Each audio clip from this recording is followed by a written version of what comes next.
Good morning, good afternoon, and good evening, everyone, wherever you are.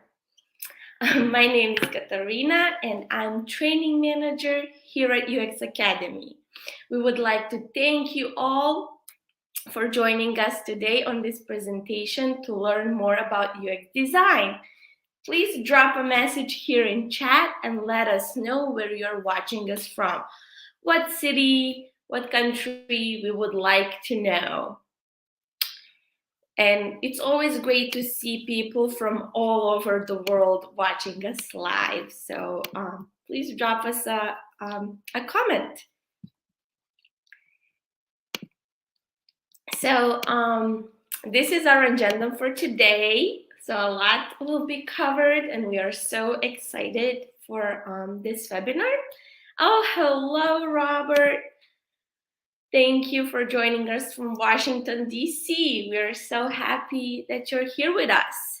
Anyone else? Please just write a comment. So before we go to the main part of the presentation, we would like to tell you a little bit about UX Academy, the company who is bringing you today's expert session. So we are a London-based company, and we run online live UX design courses. They are usually in the evenings, but it depends on the groups. So as you can see here, oh, more people. Hello, Evan from Maryland. Nice to have you here with us this evening. And hello, so many people from USA. Thank you for joining us. It's wonderful always to see people from all over the world. So we're delivering UX design live courses with live teachers and small groups. As you can see here in these images, there is one live coach, and there is about like 10 students in the group. You can also see me here because I used to oversee some of the courses. Now I'm more on the operational side, but oh, hello from France, Justine. Hello, Roberto, thank you. Hello from New York. Thank you all of you guys for watching us today. We're so happy. So as you can see here, we taught students from all around the world, from many companies. And now I'll just tell you a little bit about the tools we use in our courses. So if you join our course, you will use Slack to communicate with our course instructors, also with your team, because you would be working on a project to build your portfolio. And also you would be communicating with a mentor because you would be having weekly mentorships. So there are 3 Slack groups you would be in. Also, we use Figma and FigJam, which are very popular industry standards tools for prototyping. These tools are accessible from both PC and Mac, and we will give you access to it to set up your account, so you don't need to pay for anything.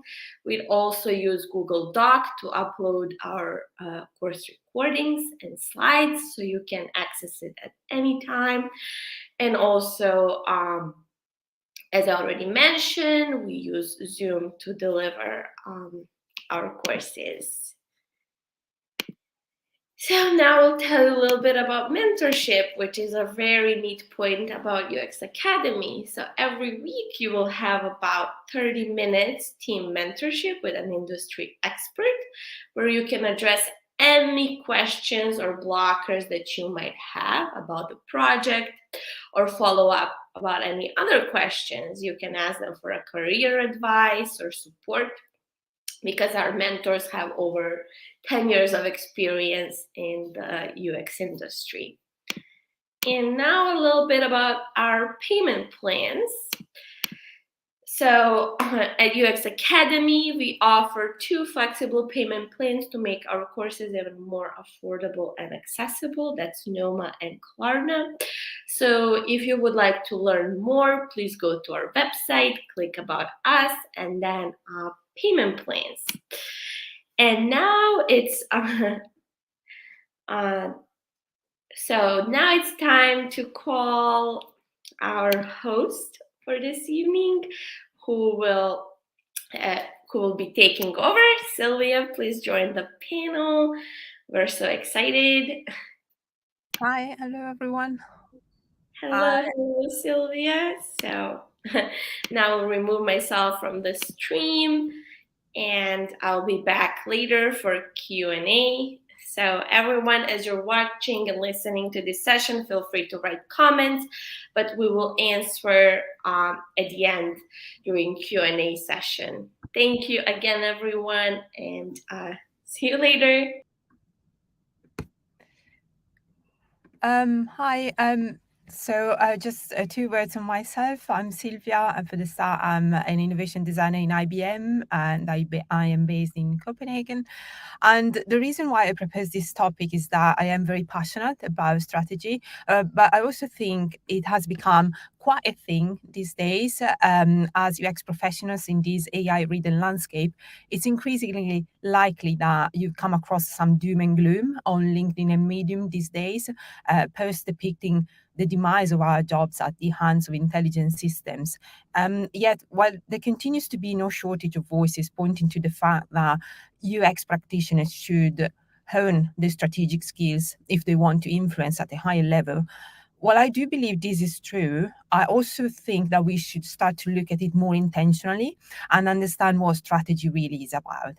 Because you don't reinvent yourself as a strategist overnight. This is not the kind of skill that you can sort of master after gulping down a short course or attending a webinar online. If you want to be serious about your strategy, that's a long journey, and it takes quite a bit of professional and business experience to get there. With that said, it is unbiased, the most creative way for me to be a UXer and to be a designer. And I'm going to elaborate a little bit on that in a moment. And so if you want to pursue this as a career path, whether to differentiate yourself, to stand out in a crowded job market, or simply to work on high impact projects, just go for it. It is something, it is so rewarding once you get into doing it, that it's at least worth investigating. And I'm going to give you some fundamentals that can provide you with a leg up where you to attempt this road.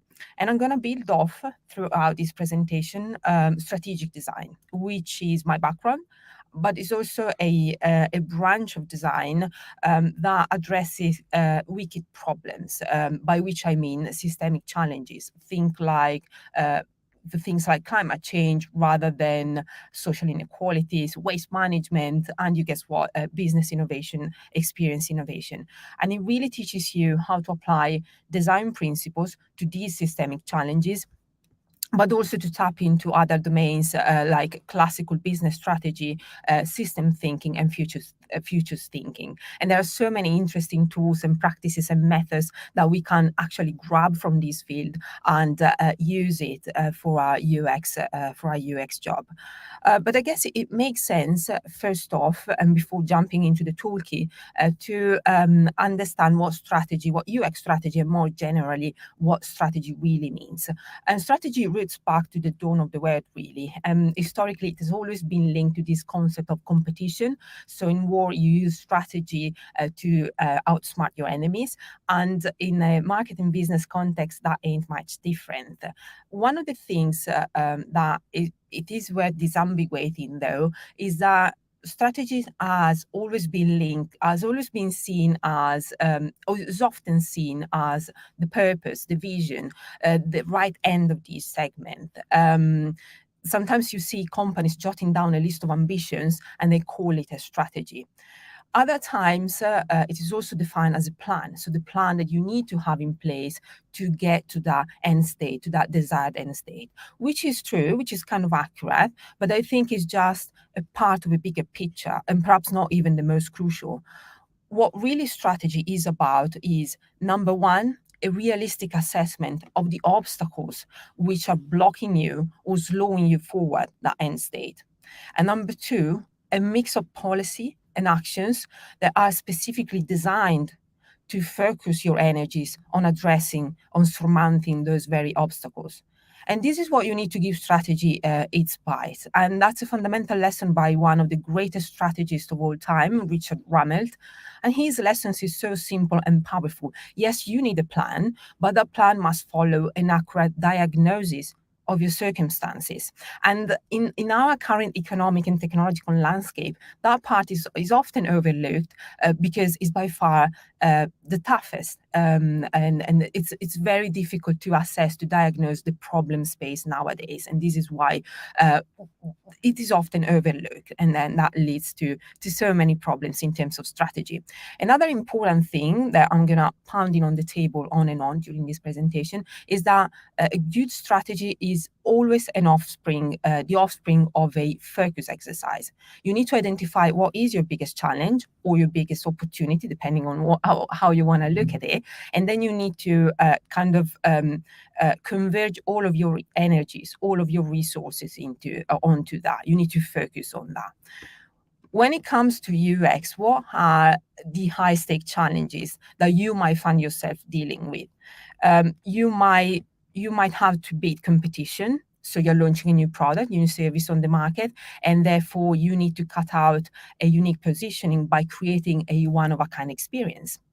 Or you might find out that actually your biggest challenge lies in a part of your process which is not working very well. And that is detracting from your customer or user experience. And therefore your product or service, either it's not used or is not very profitable. And that was the case of eBay. In the early 2000s, they acquired PayPal. And they did that. That was a move to kind of cut down on back-end processing costs. And the idea was really to make transactions cheaper for eBay users, but at the same time smoother, so to make the experience smoother. So that was a case where they tackled a process problem to kind of cater for the user experience at the end of the segment. You might also find that a great opportunity for you lies in adopting a new technology. And that would be because you want to differentiate yourself again, or because you want to be part of the same game with competitors. You don't want other competitors to take advantage of a new technology. You just want to jump on the bandwagon. And to me, one such example could be a new platform which has been announced by Nike. That platform is called Swash. It's actually a Web3 NFT-powered platform which would allow users to create virtual collections. So quite a sophisticated experience, very much exclusive. There's a long waiting list to access that platform. And to me, this is not something that it is inherently meant at changing their core business model, because they're going to be doing what they've been doing so far. But actually, they are using that technology to kind of explore new ways to interact with the consumers in a meaningful way. And another important challenge that is usually quite common is that you might want to address a new audience. And that was, I reckon, ASUS was a good case for that.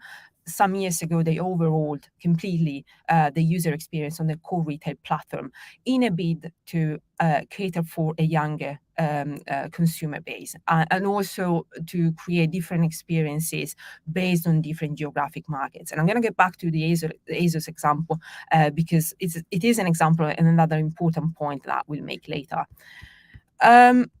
Now, turning on a page, there is this long-standing debate around product strategy versus UX strategy. What is the difference, if any? And I'm aware that this seems to be quite an uncomfortable discussion for many, because for some people, user strategy is just a part of the product strategy, in the sense that it concerns very much what users feel and how users perceive a particular product. As opposed to product strategy, that would be more about the business decisions that you take around a particular product. But to my view, this kind of take is a little bit problematic, because it kind of assumes that you are always in a position of being able to separate between the two, which is not the case very often. And I would argue that we live in the experience economy, and many often the experience is the product. And I also would argue that business decisions such as pricing, the positioning in the market, the communication that and the branding that you make around that product, they have an impact on the final perception, on the way also users interact with your product. So the line between product and UX strategy can be very, very blurred. But I guess it ultimately to define what UX strategy really is and what is its scope, it really comes down to what you mean by user experience. If your perspective is narrow, user experience is just the outcome of an interaction between a user and the product. And therefore, as a designer, you are basically working to optimize that interaction to make it more pleasant, more effective. But you don't really need strategic thinking for that. You need sound user-centric approach, good decision making, and maybe a little bit of planning. But actually, you are still in the realm of UX design. When you need strategic thinking, and therefore when you can rightly speak about UX strategy, is when you have either one of the following situations. You've got a journey challenge, and so you need to create that perfect end-to-end experience across multiple touch points. You need to create that flow, that user, that customer journey in an ecosystem which already exists. And at this level, you might find yourself sharing the challenges and the goals that you have with other strategic domains, such as marketing, branding, sales, SEO. But on a different, and on, if you like, on a deeper level, you might intend user experience as a structural component of your enterprise system, of your product service systems. And that happens when you're operating in the context of innovation. So you are maybe creating a business model from scratch. You are creating a product service system from scratch.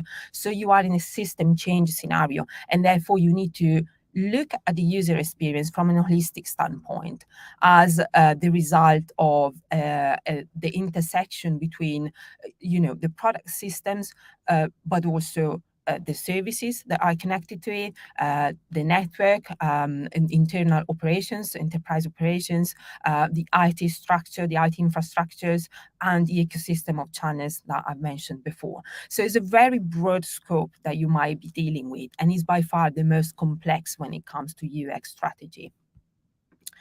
And therefore, in UX strategy really intersects different other strategic domains in a typical enterprise systems.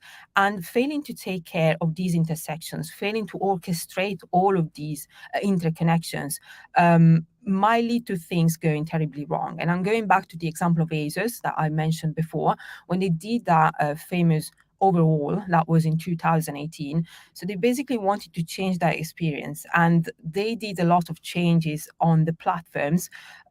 Primarily, they changed a lot of the content, the media, also things like the tone of voice, the communication, but primarily it was a content kind of change. And also crucially, they also created multiple versions of the platform. So they duplicated that website in order to cater for different geographic markets and to offer a more, if you want, a more bespoke experience to those markets. And the outcome of that move was that their SEO positioning, so their positioning on the search engine, literally was crashed, and profits plummeted. And the next year, the company reported a profit loss of £84 million. So it was an astonishing hit, and they've yet to recover from that hit. And for many analysts, that the root cause of all of that was basically misalignment between the UX strategy on the one hand and the SEO strategy on the other. So it was at least these two strategies were running on parallel tracks and without ever meeting. And that is one example to me of the perils of not having, not taking enough care of the intersections between different strategic levels when it comes to UX, because the consequences can be really vast. There is a wider point to be made also about the difference between the two scopes, which I've talked about, and it's a temporal perspective. when you operate in a kind of journey scenario, basically you're dealing with something that is already in place. So you're dealing with a product service system, with a solution, with a business, which is already there. Whereas if you are in an innovation context, you need to be a little bit future oriented. So you need to have that future oriented perspective. And therefore also your tools, your practices might change a little bit accordingly. And I'm going to give you an example of that. Airbnb, we have the platform, the main platform, the main touch points, and you can actually think of the experience as something that unfolds across multiple touch points around that platform, and that is, your journey scope. But let's cast ourselves back to a time where Airbnb didn't exist as yet. So there were hotels and people were used to find accommodation in different ways. And therefore, Airbnb came and took the industry by storm. And they created a little bit of a blue ocean. And the value proposition was centered around a particular kind of customers. They wanted to offer budget traveling, but actually was a, a, a peculiar kind of budget traveling, because they wanted to address those customers that would be pleased to spend a little bit less on the next holiday, but at the same time weren't much keen on negotiating on the quality of their staying. And to cater for that particular customer segment, you had to offer a great experience undercutting hotels. So you needed to offer something cheaper than the average hotel, but still great in terms of experience. Otherwise, those people would simply go to hotels. And the way you can strike those two objectives together, or at least that was Airbnb great idea, was to come up with an entirely different experience, an experience that would make those people feel like at home, in the sense that it was literally someone else's home, and at the same time was viable from a financial, from an economical perspective for them.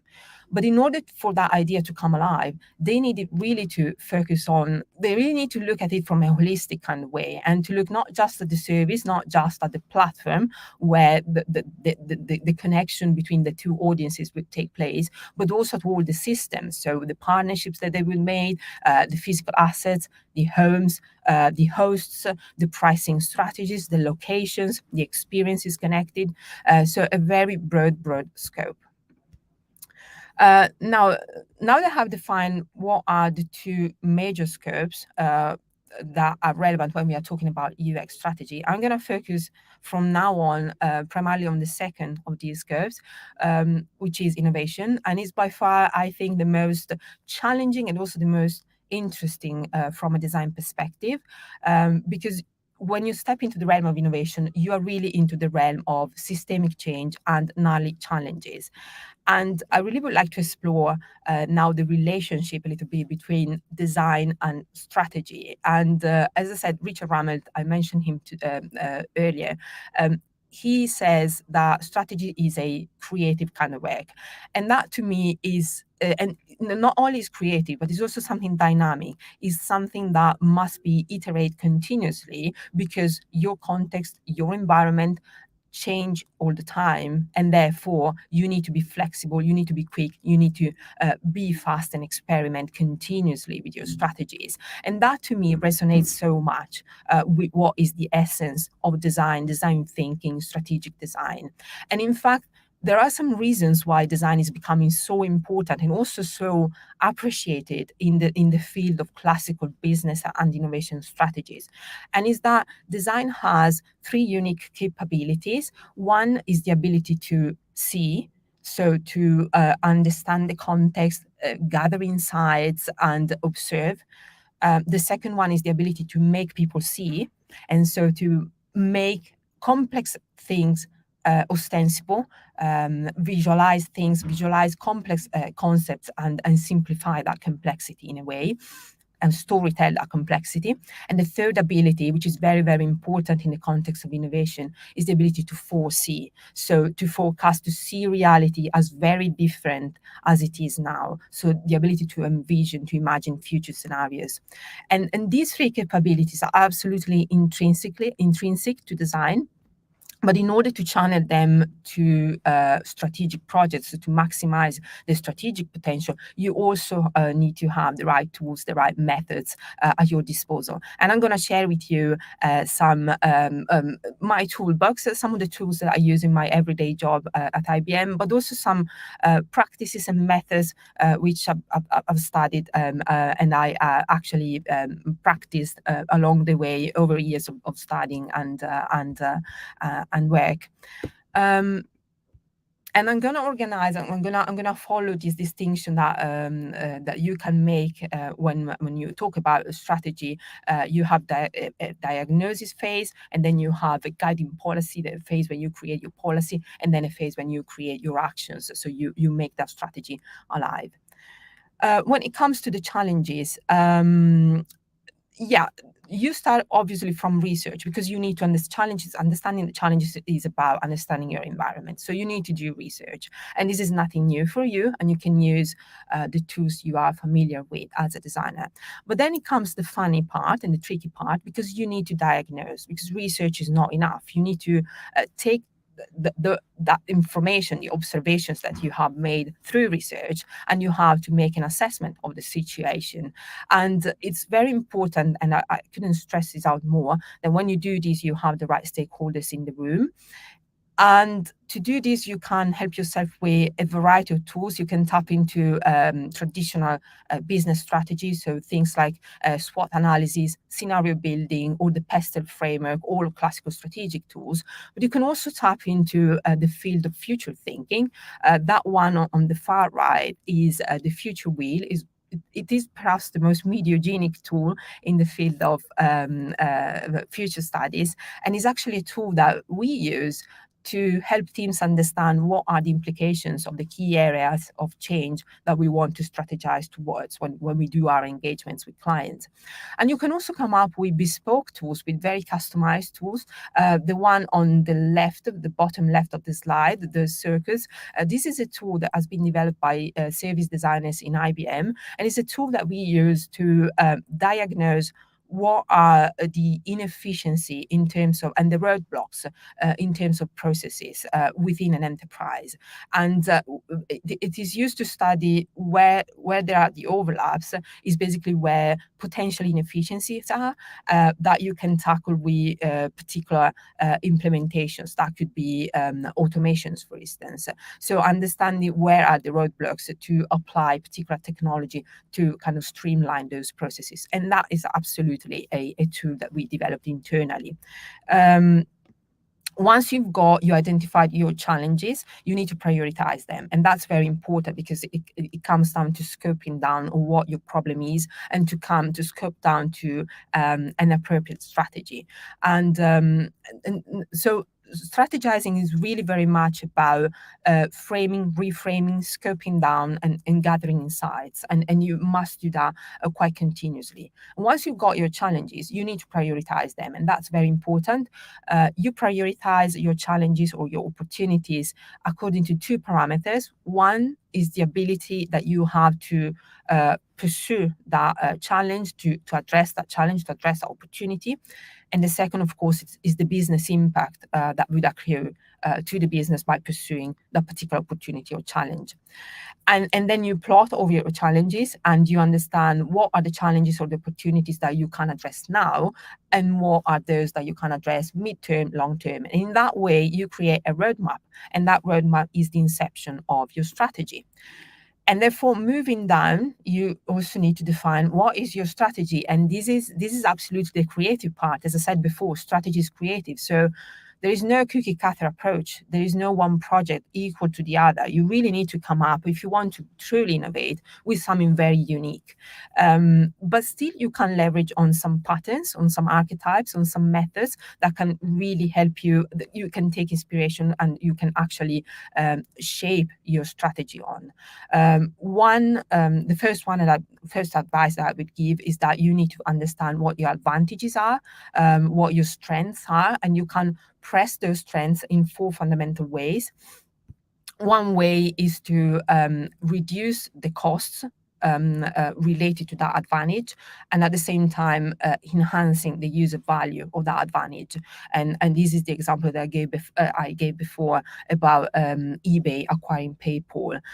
Or you can actually apply the skills that underpin your advantage to another field. So you basically apply the same skills, that know-how that you might have, to another domain. And that to me is the case of TikTok. TikTok, they're really, really good at doing engagements on the social media platform, and they're using the same patterns, if you like, to really disrupt into the advertising field. So to create novel and very exciting formats of online advertising. And that's the very conceptually they are exploiting the same patterns of engagement. You might also, another way you can press upon your strengths is by increasing either the number of your customers, of your buyers, or increasing the volumes, so the quantity of things that your buyers buy. And that's to me the best example is Starbucks with the loyalty customer loyalty program. It's really an earn and burn kind of loyalty program, and it really encourages you to spend more and more through the product portfolio, and also to bring people in to get rewards and things like that. And another way that you can really maximize on your strengths is to continuously innovate. And that to me is the example of Adobe. They are continuously innovating to keep a pace with competitors, and that's another thing. Also, always think about, when you are in innovation realm, just think about what is the gap in the market that my product is aiming at solving. And that is the way that you can really bring a unique value proposition in the market and make your product stand out. And this is basically underlying many important innovation in the fields of in the field of UX, or user experience, and digital innovation that we have seen so far. All of the greatest product that you might recognize and you might be using have been born to fill in that particular gap in the market. And also, there are some strategic patterns when it comes to UX innovation that they are quite frequent, actually. And then I made a little bit of a library. Some of them come from the book UX Strategy by Jamie Levy. Jamie Levy is she's the trailblazer actually of UX strategy, and I would really recommend you to reading her book, because it's absolutely an eye opener. But some other patterns I added some other patterns that I came across during my work and study, and I'm going to briefly comment on some of them.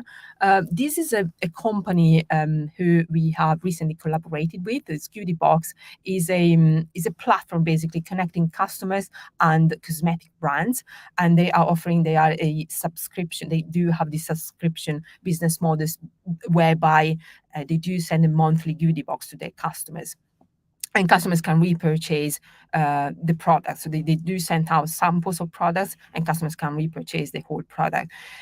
They had some problems in terms of they just wanted to be more efficient, and they wanted to scale up, but they also had some problems customer experience wise. So they had a high churn. So the customers would join and then drop off. So there were these problems, and basically we found out that the biggest problem lied in an ineffective management of their inventory, and therefore they were spending an awful lot of time, finding the right products for the boxes. There were a lot of manual processing involved, and there were lots of mistakes because some specific business rules related to the warehouse were violated because there were a lot of manual processing. And therefore, what we did, we infused machine learning, and we created a decision automation tool to help them better manage the inventory. And from that, they would cater for the customer experience, because the idea was really, we solve this part of the process which is inefficient. And by doing so, you dramatically increase the quality of the box that you are creating, because you are basically streamlining your whole way of working. And that is a strategic pattern that I would call flanking, because you are not addressing customer experience problem directly, but you are addressing the underlying layers of that experience, which are at the level of the processes, of the internal processes of the business. Another example, this is Yoto. Yoto is a player, is an audio player for children to listen to a variety of audio contents like audiobooks, but also music and podcasts. And crucially, it is screen free. So it has no screen, and it is really designed to allow children to listen to these audio contents in a very safe way without having all the time an adult kind of checking on them, which is often the case when it comes to children using, a smartphone. And what I really like about this example is connected to what I said before about creating a product that somehow filling a gap in a different and in a unique way. And at the same time is an example of how you can create a great experience by intersecting different components, different strategic levels, from the choice of materials, from the product design of this particular object, but also to the choice of the partnership, content-wise, the partnerships with musicians, with content creators, all of that holistically taken, coalesced into this unique experience. But all of these different components needed to be orchestrated in a very clever way, and that's a powerful example. And this is a powerful example of kind of envisioning also, because you are imagining an object in a very different way from the similar objects that are solving the same problem today. They look very much different.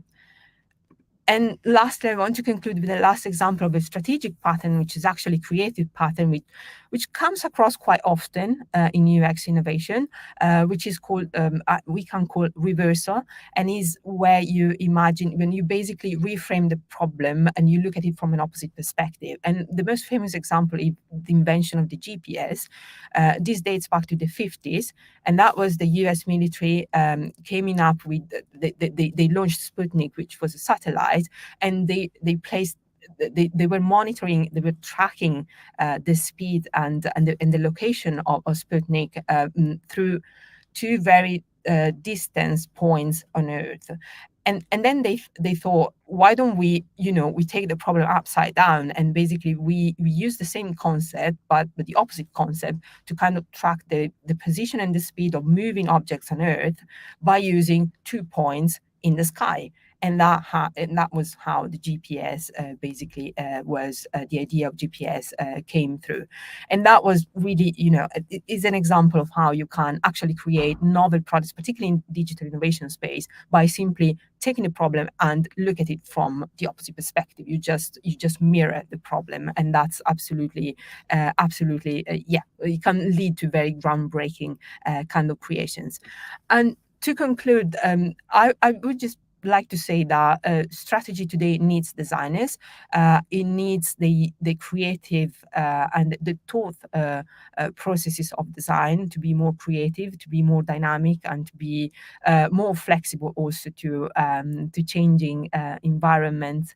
And one important thing is that designers need to be able to hone the strategic skills by understanding how to diagnose situations. So research, it's absolutely essential, but it's not enough. You really need to be able to take those insights that you gather, and you need to make clever assessments on those insights. And then you need to understand how to focus all of your energies on your biggest challenge, on your biggest opportunity. And that's essentially what strategy is all about. But it comes down, with time, with exercise, and experimenting with the right tools. That was a very broad overview, probably very seminal. I mean, it was just, the very, very fundamental. But please reach out if you have more questions about how to get into more in details, how to apply also specific tools to specific problems. And that was all for me. So, hi everyone, I'm back, and now it's time to open up the Q&A, and please get your questions in now, and Sylvia will be happy to answer them.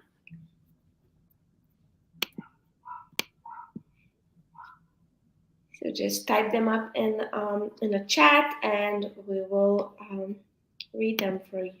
you. Okay, let me see.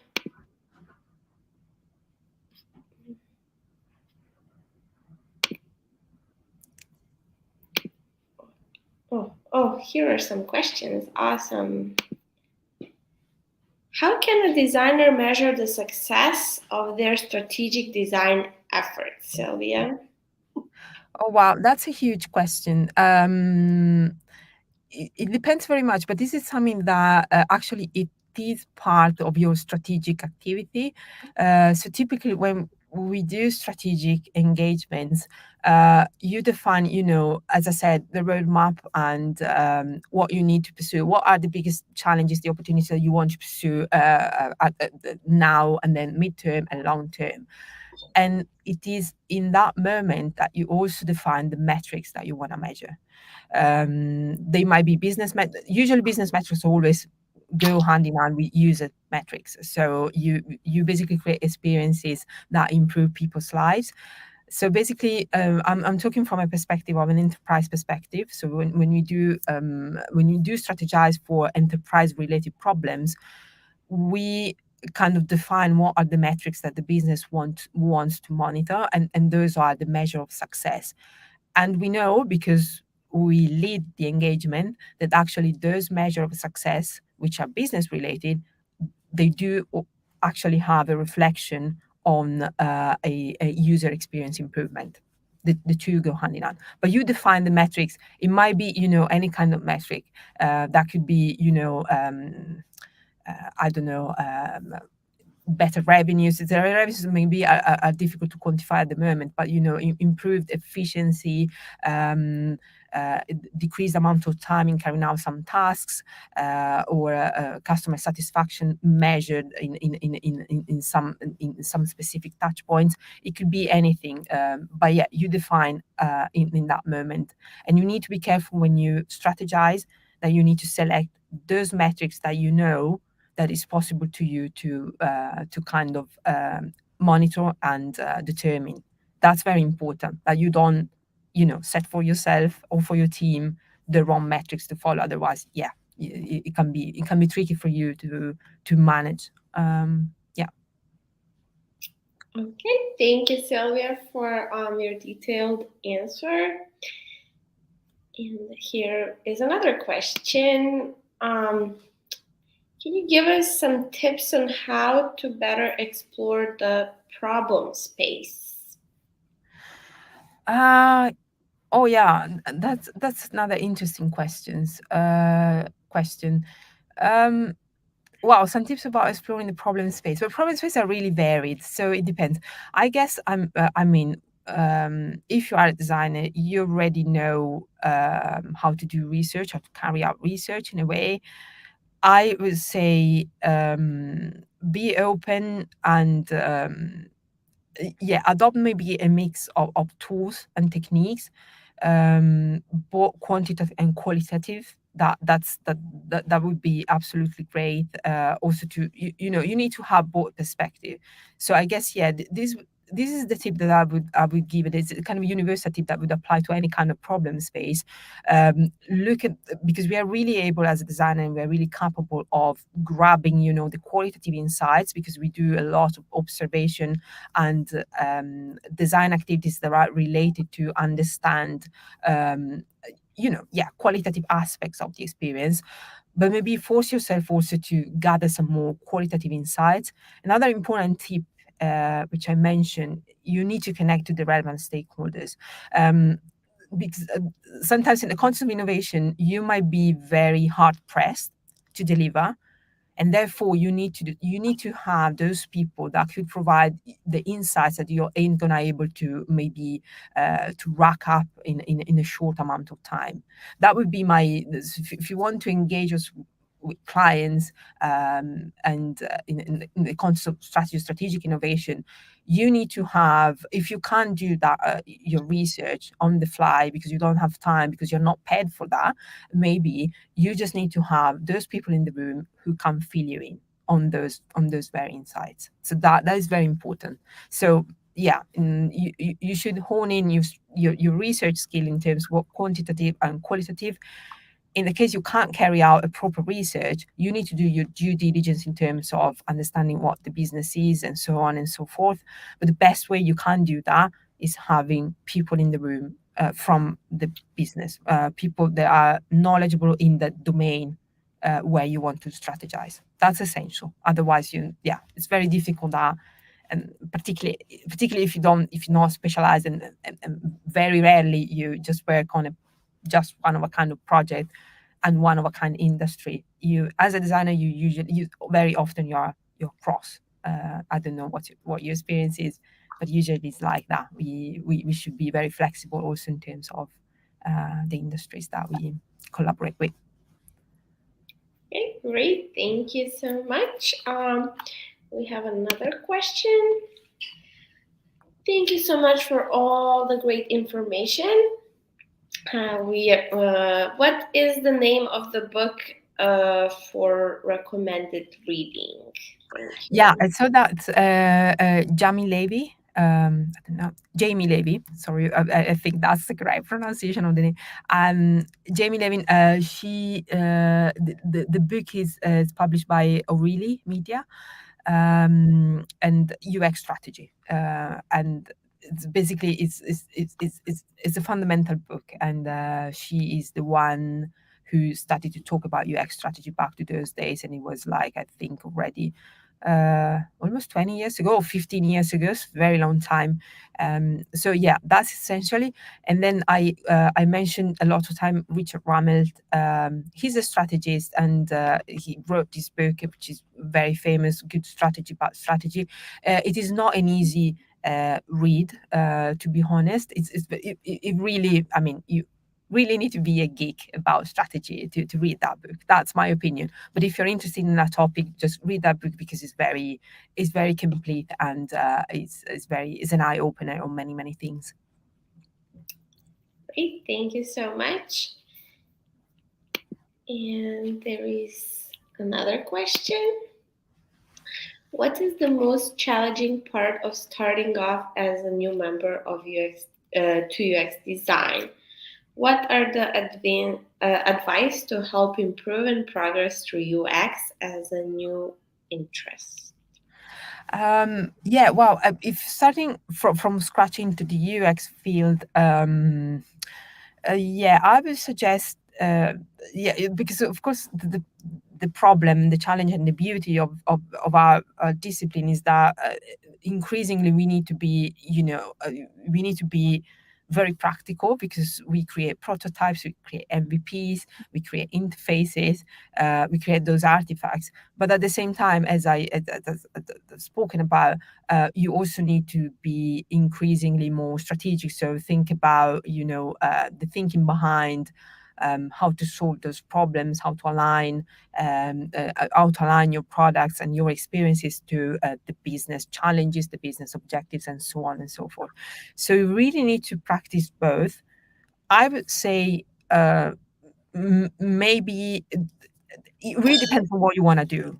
If you want to become more technical, if you want to master more that skill of doing, or that the skill of thinking, it really depends. I would suggest to cultivate both, possibly a little bit. I would suggest to understand the nature of the businesses that you are working with, understanding what are the challenges, what are the processes, and because I truly believe that sometimes designers are a little bit kind of hindered in the sense that they don't really know how the business work, and that's essentially because actually, as I said, the experience is the product, and you design for some business to take your design and to make it a living being, a living idea, and therefore you need to know about the business. So if you don't have I would say this is the number one priority. If I had to do it, a hierarchy, but again, it depends on what you want to do. You might say, I just want to be very, very become very talented at creating artifacts, and therefore you need, you use Figma, and you need to become very, very good at do visual storytelling, and that's the thing for you. The thing with design, there's so many things. There's the storytelling part, which is the practical part, visualizing part. There's the thinking part. There is the foresight part. So the three things, if you think to design in those, from those three perspectives, you need to find out your mix, what you want to do, and therefore you go into the tools. If you want to do foresight, that's a completely different thing, and you may do more speculative design, but you need to decide what kind of designer you want to be, and you might want to be all of them, but it'll be you will end up specializing in one of those three skills. Very good. Maybe what I would be interested in hearing a little bit about like your journey, like where you found your niche. Oh wow, yeah, that's very. My journey was actually a very squiggly career, because I came to design a little bit later in life, and that was yeah, because I have a previous marketing and communication experience, so it's something a little bit different. But at the same time, I've always been interested in technology. I started coding, but because at the time when I graduated, there was many things that now we call design, they were actually called in a different way. And so I ended up doing some things that actually were, to all intents and purposes, design, but they were not recognized as such. And now I can, then I made I attended the master that kind of brought all of these pieces of my experience together, and which was strategic design. And then over the course of the years, I've cultivated, just to come back to the previous question, I had to cultivate a little bit what was, the practical thing, because I'm not a graphic designer by background, but you need to create mockups, so you need to cultivate also those visualization kind of skills. And then I entered into the technology space, and this is where I am now, at technology and business innovation. Um, so I had to learn different things along the way, and maybe depending also on the job, it was actually every particular job, every particular project that gave me the drive to learn new things, either in making and more practical kind of direction, and or in a more strategic direction. At the moment, it's very much strategy and a little bit less about practical things. Although I am also doing practical things. So yeah, that was more or less a very long journey in few words. Excellent. So we have time for one more question if anyone would like to ask anything. And here is also our email address if you like come up with any questions later about this session or just about UX Academy and about our courses. You can send us an email and we'll be happy to answer. So anyone else watching or wanting to ask a very last question before we end the session this evening? Okay, there is one more question. Oh, the trends UX design. Wow. Yeah, the trends UX design. Okay, that's the strategic drive, because we are all very concerned about AI. Taking away our jobs, because we have got the tools to create outstanding interfaces by simply, you can create UX and interfaces with ChatGPT. I don't believe. I mean, I believe this is true up to a point. I do believe that we will still need designers to do many things, or at least to decide on which are the good things to propose to a client, and what are the horrible interfaces which have been done by an algorithm. But anyways, that's my thing. And then maybe in the future it will be completely different, and I will change my mind. But anyway, this is one thing. So be more able to understand to understand what strategy is, and I hope I really gave you an idea of what strategy is behind the buzzword, because now it's very much, I heard this UX strategy, and it's becoming a little bit of a buzzword, and this is what really concerns me, because it, it gives you an idea that everything is easy, but that actually strategy is more than design. So and you need to be aware of that. One thing in terms of UX in general, so I would say that if you ask this question, maybe you want to know how users, trends in the UX space, in the sense of how users interact with products. I would say we are seeing a lot of the rise of micro moments, in the sense of the importance of reaching out to users in very specific micro moments, in very specific and I should say impromptu moments where users want to find things and they connect online. So the importance of designing for those micro moments, and that is one thing. There's a growing interest in all things. There's always been there, and it's things like gamification, immersive interfaces, and those trends are continuing. I mean, we have been seeing them last year, and also the years before. So I think there are a bunch of things that are actually continuing in an incremental kind of way, and that is immersive interfaces, gamification things. All in all, I also see an increasing demand for more simplicity. So a little bit less sophistication, and I'm using a tool, I'm using an app because I want to solve a problem. So I don't really care if you are, I don't know, gentle, very courteous, or you have the right tone of voice. You just have to get me to that point. So a more practical, a more pragmatic, and uh, a more pragmatic way of users to interact with apps, without expecting so much, but expecting a service that works well. So no frills, but more effectiveness. This is a trend that I see. All in all are these, and also an increasing trend in some particular instances. For instance, in healthcare space, there are moments where digital touch points are not working really well, or are not replacing completely the in-person interactions. And this is something that we must become aware of. So how to better connect those digital touch points with in-person touch points where it is the case to do so, because not always a digital touch point is preferable to the physical one. And this is something that is becoming very apparent, particularly after COVID. Okay, great, thank you. So we have two more questions, and I will read them now. So I would like to hear more about using foresight in design if there is time.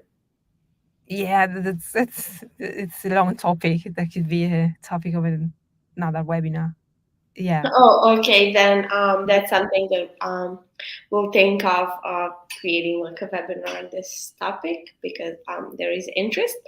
But there is one more than question. I think we have time to answer. So, do you see a near future where enterprises will start relying more on computers and big data forecasts to devise strategies than human advice and expertise? Yeah, I'm not sure I understand completely the question, but the companies are already using data, AI, and computers to make better decision making. So the things like predictive maintenance, decision automation, those are things that help companies better decide, better take support human decision making.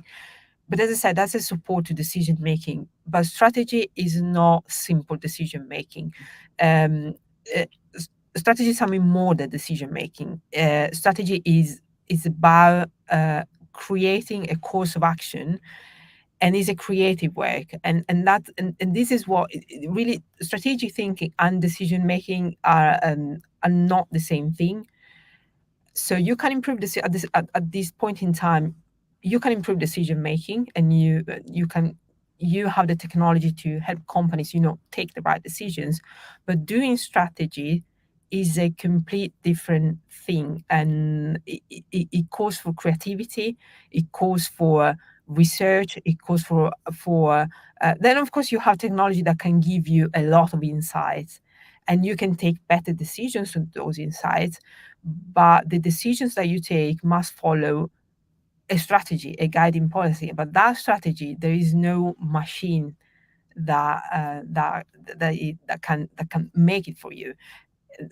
I don't know if in the future we will have, a computer that will make a strategy for us, because that would mean that computers will be able to create, since be creative, which is something that at the moment they ain't able to do. So I don't know if it might be, it might be, yeah. I don't know. I don't exclude that the scenario. It could be, but at the moment it seems a little bit far fetched. Human creativity is complex, and we haven't. We still aren't able to put a finger on creativity. There've been lots of studies how the brain works, and it's still a great mystery. And because of that, I do believe, it might be possible. It might be very, very, very, very, down in the future. I don't see it coming now. We still don't know how creativity works, let alone machines don't know how creativity works. Great. So that was our last question for today. And I would like to take this opportunity to thank everyone for joining this evening. And thank you, Sylvia, for this wonderful presentation. I hope everyone was able to learn something new. And again, if you have any questions, you can send us an email, and Sylvia and I will be happy to answer. And have a great rest of your day, everyone. Thank you again for joining, and see you in some of our other webinars. Bye bye. Thank you. Thank you all for listening.